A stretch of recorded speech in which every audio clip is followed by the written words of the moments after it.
నామానికి మహిమ కలుగును గాక. ప్రభువైన యేసుక్రీస్తు నామములో అందరికీ శుభాలను తెలియజేస్తున్నాను.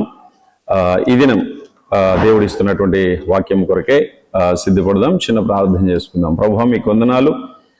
రాత్రికాలం అంతా మాకు చక్కని విశ్రాంతినిచ్చి ఉదయకాలం ఎదురు నుంచి మేల్కొని మీ నామస్మరణతో ఈ దినమును ప్రారంభించడానికి ఇచ్చిన కృప కొరకే స్తోత్రాలు. ఈ సమయంలో మీ వాక్యమును ధ్యానించబోతుండగా మీ ఆత్మీయ జ్ఞానమును మాకు తోడుగా ఉంచి మీరే మహిమ పొందుకొనమని ఇది నా ఆశీర్వాదాలతో మమ్మల్ని బలపరచమని యేసు నామములో ప్రార్థించి వేడుకుంటున్నాం తండ్రి, ఆమేన్.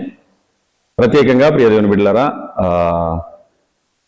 మనుష్యుడు రొట్టె వలన మాత్రము కాదు గాని దేవుని నోట నుండి వచ్చు ప్రతి మాట వలన బ్రతుకును అనేటువంటి మాటను బట్టి ఈ రోజున దేవుని వాక్యాన్ని ధ్యానం చేసుకోవడానికి ప్రయత్నం చేద్దాం. ప్రియ దేవుని బిడ్డలారా, సర్వసాధారణంగా మానవ లోకంలో మనం చూసినట్లయితే కోటి విద్యలు కూటి కొరకే, కోటి విద్యలు కూటి కొరకే. అంటే ఎవరు ఏ పని, ఏ కాయ కష్టం, ఏ ఉద్యోగం, ఏ వ్యాపారం చేసినా మనిషి కడుపు నిండా తినగలగడానికే తను ప్రతిదినం కూడా కష్టపడతా ఉంటాడు. ప్రత్యేకంగా మరి భోజనము అనేది మనిషికి చాలా అవసరం కదా. రోటీ, కపడా, మకాన్, ఈ మూడు ఉంటే ప్రతి మనిషి కూడా సంతోషంగా జీవించగలడనేది సర్వసాధారణంగా మనుషులందరూ మాట్లాడుకునేటువంటి మాట. అయితే కేవలము వాక్యము మనకు తెలియజేయాలనుకుంటున్నటువంటి సత్యం ఏంటిది అంటే, భోజనము వలన మాత్రమే కాదు మనిషి జీవించేది, దేవుని నోట నుండి వచ్చు ప్రతి మాట వలన జీవిస్తాడు. ప్రియమిత్రులారా, మోషే సీనాయి కొండ మీద 40 రోజులు మరి ఆహారము నీరు తీసుకోకుండా ఉపవాసము చేసి మరి ఎంతో ప్రకాశమానమైనటువంటి ముఖముతోటి ఆయన కనబడతా ఉంటాడు. మరి 40 రోజులు మరి ఉపవాసం అంటే కటిక ఉపవాసం, ఆహారము కానీ నీళ్లు కానీ తీసుకోకుండా ఉండడం అనేది సర్వసాధారణమైనటువంటి విషయము కాదు. మరి ఒక పూట మనం అన్నం తినకపోతేనే చాలా నీరసంగా కనపడతా ఉంటాం, చాలా బలహీనమైపోయినట్టు కనపడతా ఉంటాం. కానీ వాస్తవంగా దేవునిలో ఉన్నటువంటి వారికి అలాంటిది ఉండదు. దేవుని శక్తి వారికి తోడుగా ఉంటుంది అనేటువంటి సత్యాన్ని ఇక్కడ ఈరోజు మనం జ్ఞాపకం చేసుకోవాలని దేవుడు కోరుకుంటూ ఉన్నాడు. సర్వసాధారణంగా కూటి కొరకు కోటి విద్యలు లేదా కోటి విద్యలు కూటి కొరకే.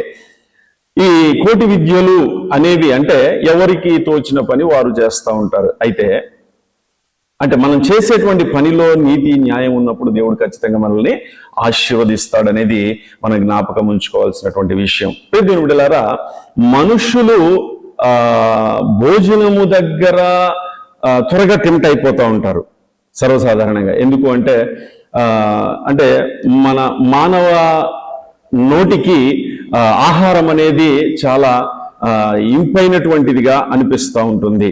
సర్వసాధారణంగా సృష్టి ప్రారంభము నుంచి కనుక మనం చూసుకుంటే మరి అవ్వమ్మ పాపములో పడిపోవడానికి కారణము జిహ్వ చాపల్యమే. అనగా నోటికి అది మధురముగా ఉంటుంది అని, అది తిన్న తర్వాత జీవితం బాగుంటుందని మరి సాతాను ప్రేరేపించబట్టే మరి అవ్వమ్మ ఆ రీతిగా తాను ఆహారాన్ని మంచి చెడులను తెలివినిచ్చే ఫలాలను తినగలిగింది.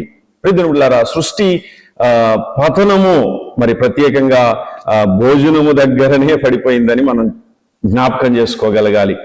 అంటే తినేటువంటి ఆహారం మనిషిని త్వరగా పాపములో పడేయడానికి అవకాశం ఉంటుంది.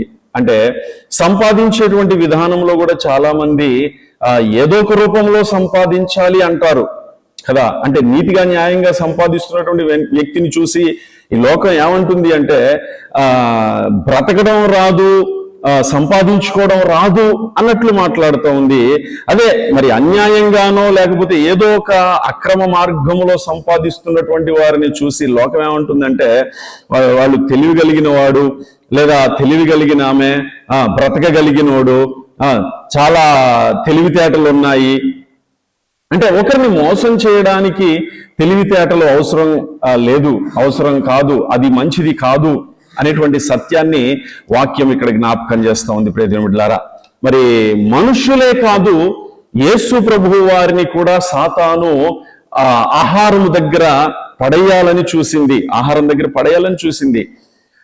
మత్తయి సువార్త 4వ అధ్యాయము 4వ వచనములో ఒక మాట ఉంటుంది. ప్రియమిత్రులారా, మనుషుడు రొట్టె వలన మాత్రము కాదు గాని దేవుని నోటు నుండి వచ్చు ప్రతి మాట వలన జీవించును అని వ్రాయబడి ఉన్నదని యేసు ప్రభువు వారు సాతానుతోటి మాట్లాడుతూ ఉన్నారు. సాతాను ఏమని సెలవిచ్చింది అంటే, యేసు ప్రభువు వారు కూడా 40 రోజులు ఉపవాసము ఉండాలని తీర్మానం చేసుకున్నారు. 40 రోజులు ఉపవాసం ఉన్నారు యేసు ప్రభువు వారు కూడా. అయితే ఆ 40 రోజుల ఉపవాస దినములు ముగిస్తున్నటువంటి సందర్భములో సాతాను యేసు ప్రభువు వారిని సమీపించి కొంచెం తొందర చేయాలని ఆలోచన చేసింది సాతాను. ఏమన్నది అంటే 3వ వచనములో, ఆ శోధకుడు ఆయన యొద్దకు వచ్చి, నీవు దేవుని కుమారుడవైతే ఈ రాళ్లను రొట్టెలగునట్లు ఆజ్ఞాపించుమని అనెను. నీకు భయంకరమైనటువంటి ఆకలి అవుతా ఉంది కదా, నువ్వు దేవుని కుమారుడు కదా, నువ్వెందుకు ఆహారం తినకుండా ఉండాలి? ఇగో నీ నోటికి శక్తి ఉన్నది, నీవు దైవ కుమారుడవు, నువ్వు ఏది కోరుకుంటే అది నీకు జరుగుతుంది అని ఆయన్ని టెంప్ట్ చేస్తూ, ఇదిగో ఈ రాళ్లను రొట్టెలుగా చేసుకొని తినొచ్చు కదా, నీకేం అడ్డున్నది, నీకేమి ఇబ్బంది ఉన్నది అని అంటున్నటువంటి సందర్భములో మానవ శరీరములో ఉన్నటువంటి యేసు ప్రభువు వారు మాట్లాడుతున్నటువంటి మాట, ప్రియమైన బిడ్డలారా, మనుష్యుడు రొట్టె వలన మాత్రము కాదు కానీ దేవుని నోట నుండి వచ్చు ప్రతి మాట వలన జీవించును అనేటువంటి సత్యాన్ని అక్కడ జ్ఞాపకం చేస్తా ఉంటున్నాడు. సాతాను మనుషులని కాదు, యేసు ప్రభువు వారిని కూడా మరి భోజన విషయములో, మరి ఆహార విషయములో ఆయన విలువను తగ్గించడానికి ప్రయత్నం చేస్తా ఉంది. దేవుని బిడ్డలారా, సర్వసాధారణంగా మనం ఆలోచన చేస్తే భోజన ప్రియులు చాలా మంది ఉంటారు. భోజన ప్రియులు వారు ఏం పెట్టినా తినగలరు, ఎంత పెట్టినా కూడా తినగలరు, రైట్. అయితే అది ఆయాసానికే గురి చేస్తుంది తప్ప మరి ఆరోగ్యానికి కాదు అని మనం జ్ఞాపకం చేసుకోగలగాలి. ఎందుకంటే ఏదైనా కూడా మరి ఔషధమైన ఆహారమైన, అది ఆహారం అయితే మితంగా తీసుకుంటే అది ఆ శరీరానికి ఔషధంలా పనిచేస్తుంది. అమితంగా తీసుకుంటే ఆ ఆహారమే ఆ శరీరానికి విషంగా కూడా మారేటువంటి అవకాశం ఉన్నది. కానీ ఇక్కడ యేసు ప్రభువు వారి విషయంలో ప్రియమిత్రులారా, ఆయన ఆకలికి తట్టుకోలేడేమో, దైవ కుమారుడు కదా అని ఆయనను టెంప్ట్ చేసి ఆయన ఆ దైవత్వాన్ని పోగొట్టడానికి, ప్రియమైన బిడ్డలారా, అవ్వమ్మ దగ్గరికి ఒకసారి వెళ్తే మనం, అవ్వమ్మ ఆదాము యెహోవా దేవుడు వారిని పలకరించడానికి వచ్చినప్పుడు వారు ఎలా దేవుణ్ణి ఎదుర్కొన్నారు అంటే, పసిపిల్లలు తల్లిదండ్రులను లేదా చిన్న పిల్లలు తల్లిదండ్రులు బయటకు వెళ్ళి వచ్చినప్పుడు ఏ రీతిగా అయితే వారిని ఎదుర్కోవడానికి ముందుకు వెళుతూ ఉంటారో అవ్వ ఆదాములు ఆ రీతిగా వెళ్ళగలిగారు. ఎప్పుడైతే ఆ తినకూడదు అని చెప్పినటువంటి ఫలాలను తిన్నారో అప్పుడు వారు ఆ దేవునితో ఉన్నటువంటి ఆ సహవాసాన్ని, సంబంధాన్ని వారు కోల్పోవడం జరిగింది. ప్రియమిత్రులారా, యేసు ప్రభువు వారిని కూడా పరలోక సంబంధమైనటువంటి ఆ సంబంధాన్ని కట్ చేయాలని సాతానుడు భయంకరమైనటువంటి ప్లాన్ వేశాడు. కానీ దైవ కుమారుడిగా యేసు ప్రభువు వారు సెలవిచ్చినటువంటి మాట, ఇదిగో ఈ ఆహారమే మనిషిని బ్రతికించట్లేదు, కానీ దేవుని నోట నుండి వచ్చు ప్రతి మాట మనిషిని బ్రతికించగలుగుతా ఉంది. రోజున చాలా మంది చెప్తా ఉంటారు, నాకు ఇంత ఆస్తి ఉంది కాబట్టి నేను బ్రతకగలుగుతున్నాను, నాకు ఇంత సంపాదన ఉంది కాబట్టి ఐఎమ్ వెరీ హ్యాపీ అనుకుంటున్నారేమో ప్రియమిత్రులారా. కానీ మనకంటే అందచందాలు, ఆస్తిపాస్తులు, ధనవంతులు, అధికారులు ఎంతో మంది లోకములో కనుమరుగైపోయారు, వారి జీవితాన్ని పూర్తిగా అనుభవించకుండానే. దేవుని కృప వలన మనమైతే మనకున్న స్థితిని బట్టి దేవుణ్ణి ఆరాధిస్తూ మనకున్నంతలో మనం హ్యాపీగా, సంతోషంగా బ్రతకగలుగుతా ఉన్నాం. దేవుడిచ్చినటువంటి కృప పోగొట్టుకోకూడదు అని మనం ఆలోచన చేస్తే మనం మన వలన కానీ, మనం భుజిస్తున్నటువంటి ఆహారం వలన కానీ బ్రతకట్లేదు. ఎస్, ఈ రోజున భోజనం చేస్తూ చాలా మంది చచ్చిపోయిన వాళ్ళు ఉన్నారు, గొంతులో ఇరుక్కొని శ్వాస ఆడక. అలాంటి పరిస్థితులు దేవుడు మనకు కలగ చేయట్లేదు అంటే దేవుని ఉద్దేశాలు మన పట్ల ఇంకా అనేకం ఉన్నాయి. దేవుని పనులు మనం నెరవేర్చవలసిన వారమై ఉన్నాం.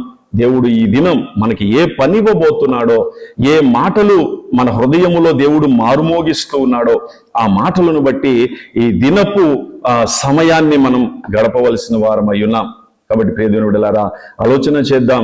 మన శక్తి సామర్థ్యాలు కాదు మనల్ని బ్రతికించేది, మన తెలివితేటలు కాదు మనల్ని బ్రతికించేది, కేవలము దేవుని యొక్క ఉద్దేశములు, దేవుని యొక్క ఉచితమైన కృపే మనము బ్రతకడానికి సహాయపడతా ఉంది.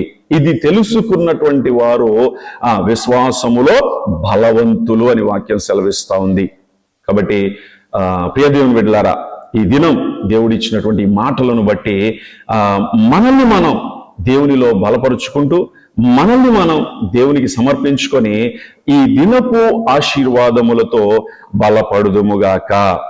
ఆమేన్. చిన్న ప్రార్థన చేసుకుందాం. పరిశుద్ధుడైన తండ్రి, మీకు వందనాలు దేవా. ఈ దినం మీరిచ్చినటువంటి కొద్ది మాటలను బట్టి మీకు స్తోత్రాలు చెల్లిస్తూ ఉన్నాం ప్రభువా. ప్రత్యేకంగా నైనా, మనుషుడు రొట్టె వలన మాత్రము కాదు, దేవుని నోట నుండి వచ్చు మాట వలన బ్రతుకునని వాక్యము సెలవిస్తా ఉన్నది. అవును ప్రభువా. నైనా, చాలా మంది వారి నోటితో అనేకం శాసించగలుగుతా ఉంటారు. కానీ ప్రభువా, మీ వాక్యము సెలవిస్తా ఉన్నది, దేవుని నోట మనుష్యుని బ్రతుకు ఉన్నది. దేవుడే మనుష్యులను తన ఉచితమైన కృపలో బ్రతికిస్తున్నాడు అని వాక్యము సత్యముగా చెబుతా ఉన్నది. ప్రభువా, ఇటు సత్యాన్ని గ్రహించిన మేము ఈ దినము మా పనులలో, ప్రతి వ్యాపకములో మీ వాక్య అనుభవముతో మా జీవితాన్ని పెనవేసుకొని గడపగలుగుటకు, మీ దీవెనతో సంతోషించుటకు సహాయమును దయచేయమని యేసుక్రీస్తు వారి నామంలో ప్రార్థించి వేడుకుంటున్నాం తండ్రి. ఆమెన్. తండ్రి, కుమార, పరిశుద్ధాత్మ త్రియేక దేవుని దీవెన సదాకాలము దేవుడు మనందరికీ తోడయుంచి సహాయం చేయును గాక. ఆమెన్.